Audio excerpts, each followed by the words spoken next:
నవరాత్రి పూజలలో పాల్గొన్న సింగరెడ్డి వాసంతి.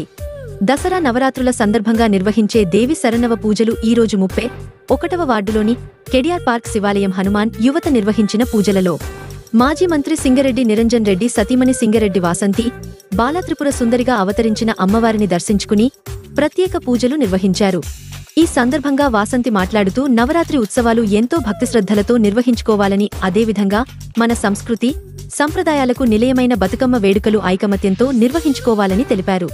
వాసంతిని నిర్వాహకులు షేక్ జహంగీర్ ఆధ్వర్యములో సాదరంగా ఆహ్వానించి సన్మానించారు.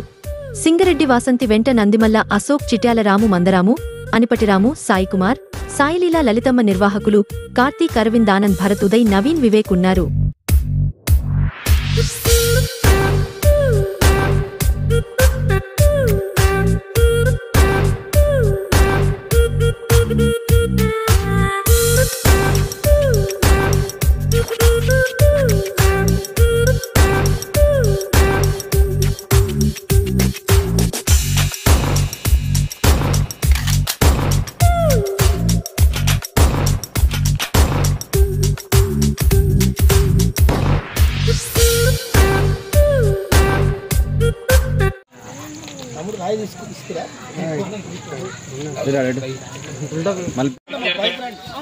చూసుకోండి.